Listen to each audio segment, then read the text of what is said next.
Is it still worth it to come to Canada via study route? My dear, I'm just winging it. Do you feel pressured to give to share a sibling? Cooking is something I do not like doing at all. Where is your hobby? Auntie Shay's dada, CIA, FBI, Mossad, SWAT, MI6. They can never get out of me.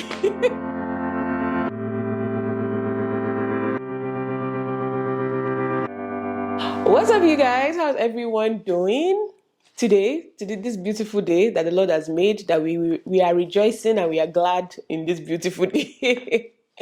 How's everyone doing? It's good to have you guys here again. My name is Bemi Badmus. For those of you that do not know me, welcome. Thank you so much for stopping by. Today's video is going to be a quick Q&A video. So I posted it on my community page that you guys should ask me whatever questions you guys feel like asking me, and I will make a video to respond. I didn't get a lot of questions, which is fine, honestly. It's just going to make the video quicker. It's less stressful, but it's fine. I only did it on YouTube. I did not do it for Instagram because I knew that I would get much more questions on Instagram, but just wanted to do YouTube's own, that because I know it's not going to be like plenty like that, sha. Because like I feel like most of the people that already watch me on YouTube already know like a lot of things. So maybe it's just new people that will just be asking questions that probably I've answered before in previous videos, but they're new, so it's fine. Like I'll answer them again because I saw some questions that I know I've talked about not once, not twice, but it's fine. I'm okay. Okay, so the first question says, apart from your family, what is the one thing you miss most about Nigeria? Well, the person has already said my family. So apart from my family, because I miss my family so much. Besides my family, I think it has to be food.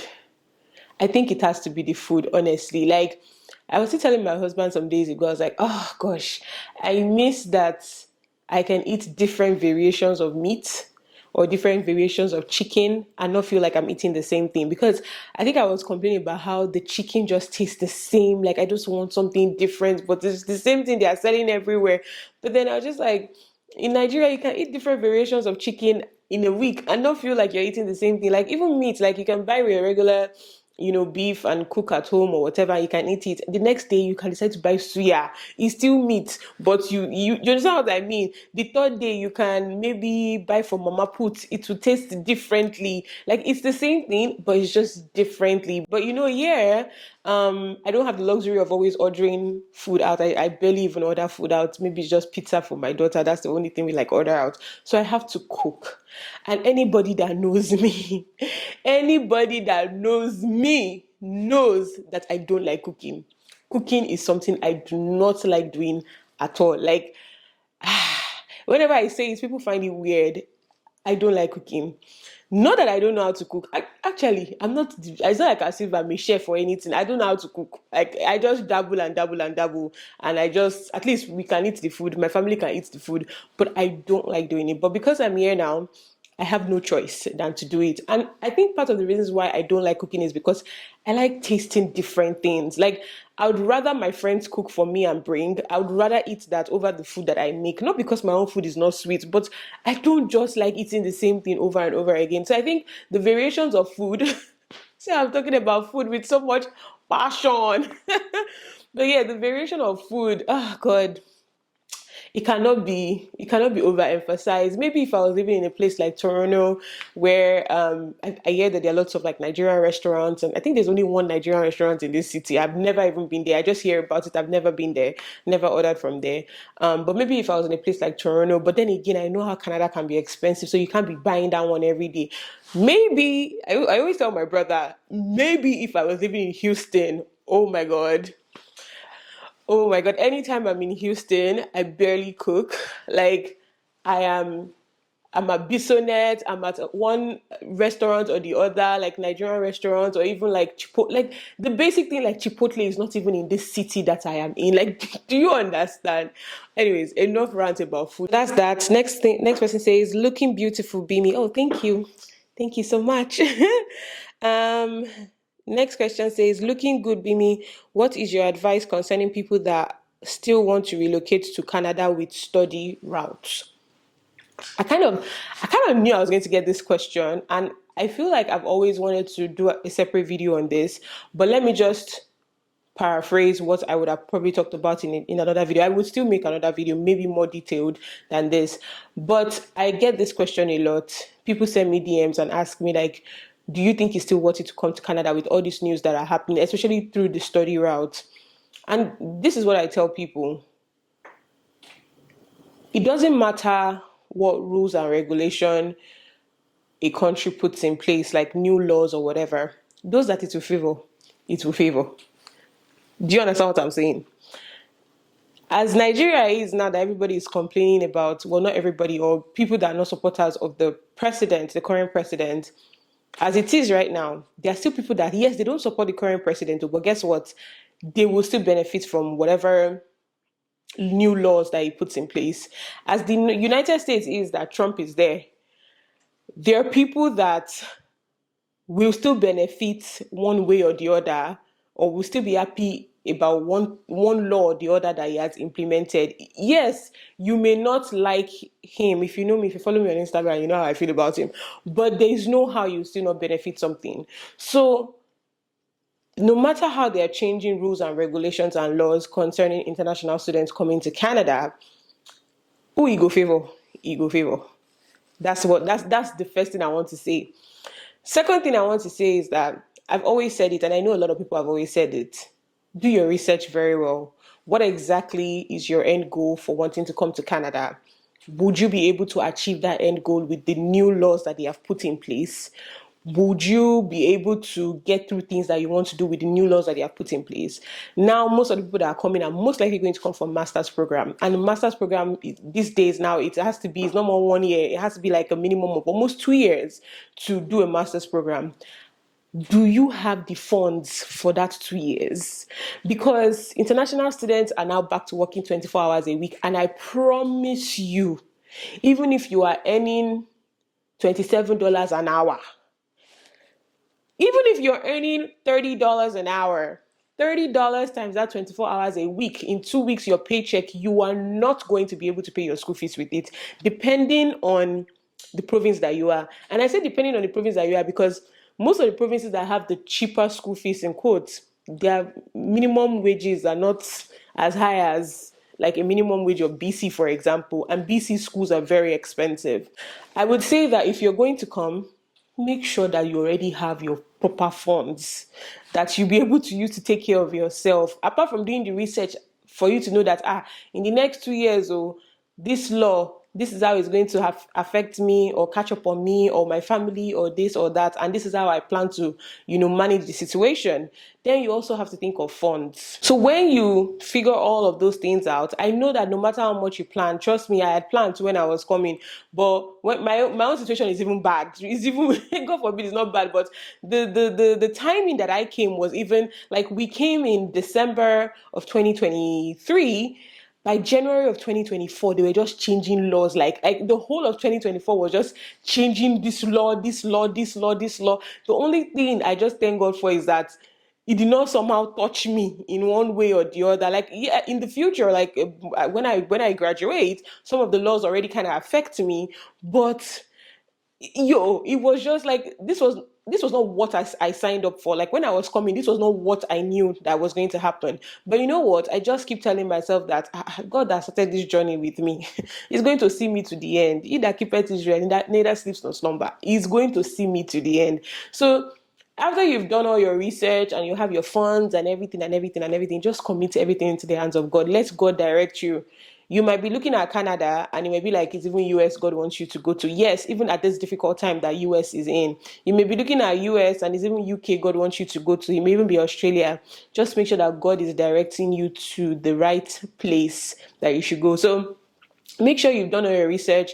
Make sure that you're doing the right, you're coming for the right program. It's not, before anybody could do almost any program and, everything will be fine. But now there are now some specific programs that will put you on edge over other people. So please, you can still definitely come to Canada. I am not one of those that will say, no, it's hard now. Because guess what? people are still coming, and people are still like good things are still happening to them. Yes, even through the study route. Would it be difficult? Would it be hard? Yes, it can be hard sometimes. The rules and everything have become something else. But guess what? It's still very, very doable. So if you can do it, and then my last advice will also be, I've always said it, if you're coming as a family, I even have a video on it.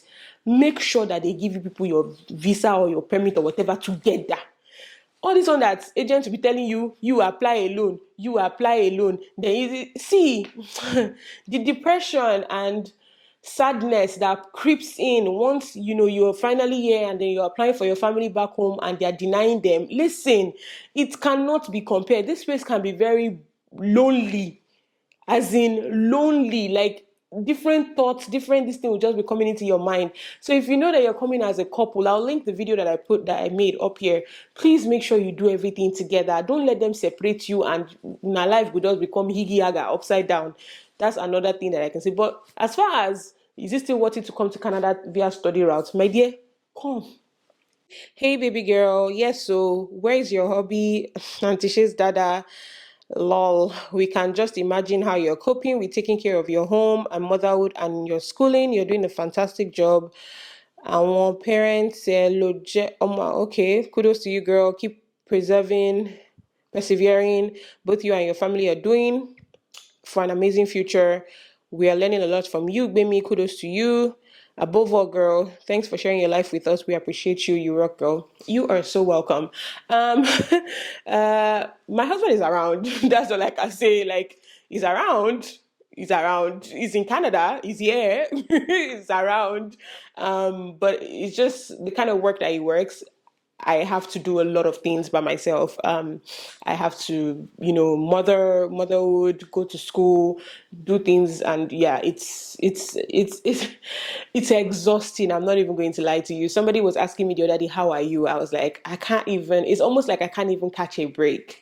Like as I'm dropping to share off at school, I'm going to school, I'm doing assignments, I'm coming back home, I'm trying to cook, I'm trying to clean, I'm trying to be a mom, I'm trying to, go to work. I'm trying like there's just so much going on at the same time and I can barely catch a break. And it almost looks like the days I sit down here and even talk on camera is like an outlet for me to just tell you guys like, oh, I'm tired. But God is helping me, God is strengthening me, you guys. Like, go easy. I can tell you for a fact, it's not easy at all. Like, the other day, I was like, I'm making saloni. Because I was just like, wow. But then again, can see light at the end of the tunnel. We've done a year, and wow, it wasn't an easy year, but we just keep praying for more ease. And I love that people around me, that's what they pray for me these days, praying for ease and praying for divine speed. Because if you have prayer points you want to pray for me, let me tell you, pray for ease and pray for divine speed for me. Those are the two prayer points I need from you guys. Ease, just say, God, I pray for ease for Bemi, I pray for divine speed for Bemi and the family in Jesus' name. That's all I need. Thank you very much. Okay, so the next question says, hi Bemi, what's your reason for not piercing your daughter's ears? Also, how do you cope with study, work, being a mom, and life? And will stay sane. Lots of love. Yeah, this was one of the questions I was like, I have talked about this a million and one times. There was no particular reason. I think the only reason I can give for not piercing my daughter's ears was I just want her to make that decision by herself. That was a decision that was given to me too by my parents. My parents did not pierce my ears. They didn't pierce my sister's ears. It wasn't like a religion or church or anything. My mom, anybody that knows my mom, like she has really nice jewelry and everything. So I was also given that option. And I believe when I was 18, I was already in the US then. Yes, I was 18. I got my ears pierced. Yeah, I pierced my ears myself, My sister, on the other hand, she's way past 18. How old is my sister herself? She's like, she's in her mid-20s, let me just put it like that. And she decided not to pierce her ears, or at least she has not still decided till now. But she wears like, the neck jewelry, like chains and stuff like that. And she likes it like that. So I also decided to give Tisha that, option whenever she decides. If I also have another child that is a girl, I'm going to give them the same option whenever they decide. If it's like when she's like 10 or 11 and she's like, I really want to get it done, and she's like, yeah, I want to get it done because it's That's fine, girl. Go do it. It's not anything serious. It was just a personal decision that I just said I would leave for her to do whenever she feels like. So yeah. And the same person is still asking, how do you cope with study, work, being a mom, and being a wife? Before I would say like, oh, I plan ahead. You know those things like I plan ahead. I'm just winging it. I'm not even going to lie to you, I'm just winging it. I'm just taking it a day at a time because there isn't so much planning ahead that you can do, especially when you're in school. Because today you're thinking, oh, okay, today I will do this, I will do this, I will do that. Then you get to class and your professor bombards you with one assignment that is due in 2 days. So, or do in one day, self. How is your planning ahead going to work for that? Or you go pick up the last week, I had planned something completely different on my Friday. And then I go pick up my daughter at school on Thursday, and for some weird reason, I forgot that they did not have school on Friday. They had a pro D day or something. So when I picked her up and her teacher was like, "Oh, have a nice weekend." I was like, "Have a nice weekend, Kechi. We are coming tomorrow." She's like, "No, there's school tomorrow." I'm like, "Ah, hey God, I have this. In fact, thank God for my family friend that was able to rescue me. I just called. I was like, sis, I beg, can you help me watch Tisha tomorrow? She's like, oh yeah, fine, just bring her to the house because our own kids also go to school, but they go to a different school. So yeah, she'll just be in the house with me till our kids come back from school. I'm just winging it. And like I said, I just pray for strength and ease every day. That's just it. Because there's no actual planning that you can do. I can wake up, I can wake up the night, I can choose the night before and say, oh, tomorrow morning for breakfast when I wake up, I'll just make pancakes for Tisha. And I can wake up and Tisha will say, Mommy, I don't feel like eating pancakes. I want to eat cereal. Or something. Or she just said, Mommy, to school today, I want rice. I got to do what I got to do. I got to adjust. I can wake up and just get an email from a professor and says, I did a presentation for a professor 3 weeks ago. And the guy was like, oh, yeah, everything is fine. It's just I don't like the company that you chose. So do it again. Just like that. So I'm just winging it. I won't lie. I'm just winging it and just praying for God's ease and God's strength upon my life to just make it easier for me. That's the only thing I can say. Love your simplicity. Thank you. My question is, how much disclosure is required in a relationship at what stage? And at what stage? I mean closure about things like PCOS, previous medical history, and intricate details of past relationships. Okay, so I would say that it depends on what stage of relationship you are even in. If you just meet somebody, there's no point sharing. Don't go and share your whole life history and everything with somebody. But you know that you're already getting to that stage in your life where you know that you're getting towards marriage or you're about to get married or something like that.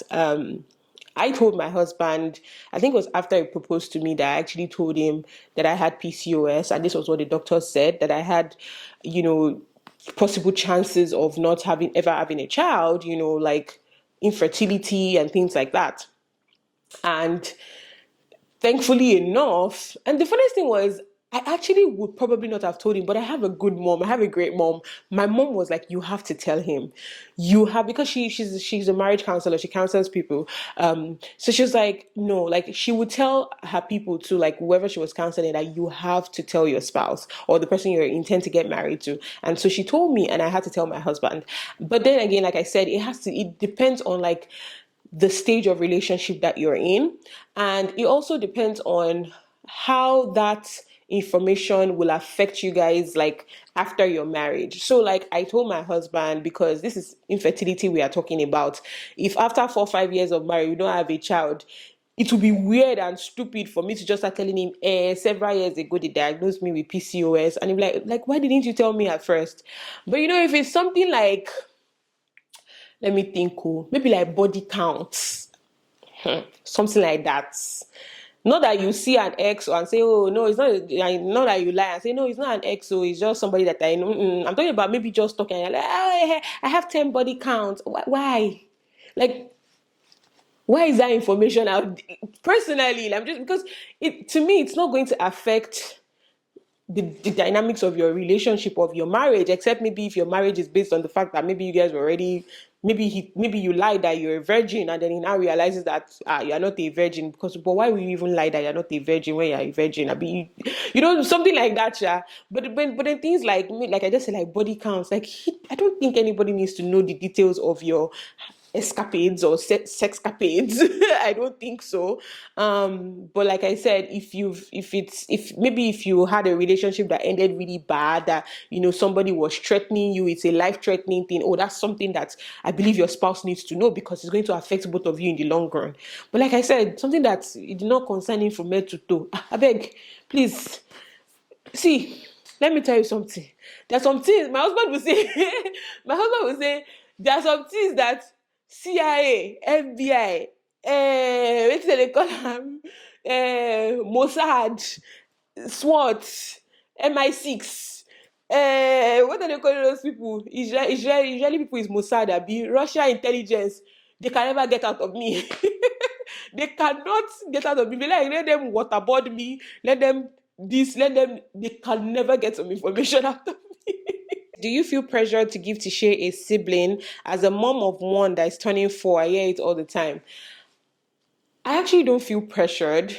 I don't feel pressured. Maybe because of the time or space in my life that I'm in right now. My mom understands that, oh, I'm struggling. So she's not even bringing anything up like that. And maybe because I have siblings that she has to deal with too. So she's just like, well, let me this one, at least I have seen one grandchild. Let me be facing those ones. I don't feel pressure from people. People sometimes just lose guard and just talk and just say, doesn't she have a sibling? But I just take people as people, like, when people say, "Oh, you're supposed to have given birth to another one now," I'm like, okay, because I mean, what do you want me to say more than okay? It's your opinion, and you are entitled to your opinion. I'm not even mad about it. Honestly, I'm not even mad about it. But the part is that people don't sometimes understand that maybe you're even trying, and it's just not happening, or you have like health condition. It's always weird sometimes when people say things like that. In my head, I'm like, it's not me, like, I'm not doing myself, that kind of thing. So I don't feel pressured, honestly, because I just feel like whenever the time is right, it will happen. Like, it will just happen, and it will just happen. And when it happens, it will happen. So I don't feel pressure, but I understand, like, like my daughter is 5 now. There's already a 5-year gap, and it's almost like 5-year gap is too much. You need to have all your children back to back so that you can rest. And I'm just like, I only plan to have that many, so there's no rush. When God says it's time, it is time, no need. And then the last but not the least question says, it's graduation year. How is life treating you now compared to when you first came to Canada? I would say it is much better.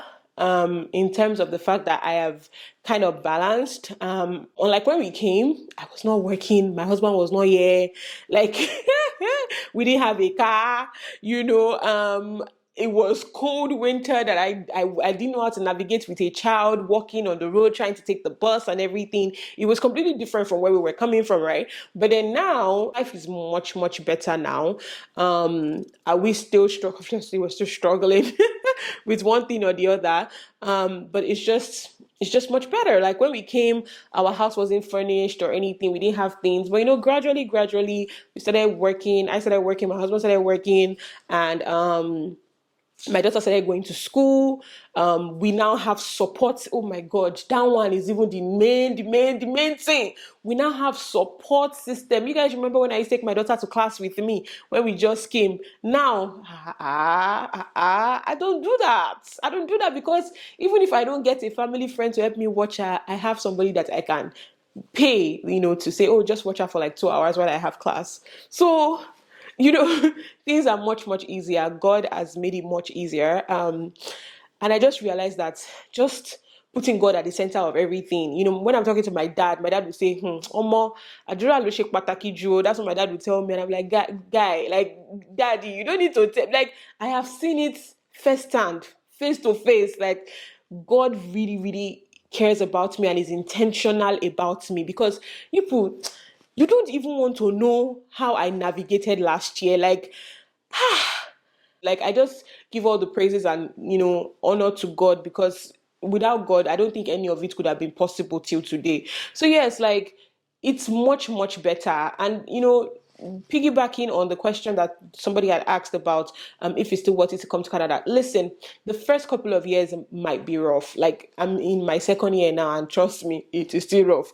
But like, I feel like you will see that light at the end of the tunnel. Like you're seeing that light like this. And even sometimes you're seeing that light and you're seeing another obstacle before the light. And you're just like, because even me now, like it's graduation year, IRCC has made some changes for me. And I'm just like, and I'm just like, when I heard the latest update, that, before you can apply for your work permit, you get a job in this particular tier or whatever before your spouse can continue working with their own work permit. And I'm just like, and this rule was not in place. It wasn't there before. You could work in whatever tier. And all of a sudden, it reached my turn to want to graduate this year. They put embargo. But my God, that we remove that embargo. So I just these days, yeah, there's still some days I cry. There's still some days I'm like, this is so hard. Like, let me just run away. Like, nobody will look for me. I know people will look for me. There are days that are like that, but then there are also days that I count my blessings and I remember how faithful God has been, because it's not been easy. So if that question can come, the first couple of months, first year might be rough, but at the end of the day, it will all be worth it, especially if you have already started the journey with God, and God is the one that is just carrying you like this and celebrating you. That's where I'm going to end today's video. Thank you guys so much for watching this Q&A. I hope you guys enjoyed it. It was supposed to be short though, but I can see that this video is long, but we'll see what we'll do about it. Yeah, thank you guys so much for watching. I hope you guys enjoyed it, and I will definitely see you guys in the next one. Bye guys.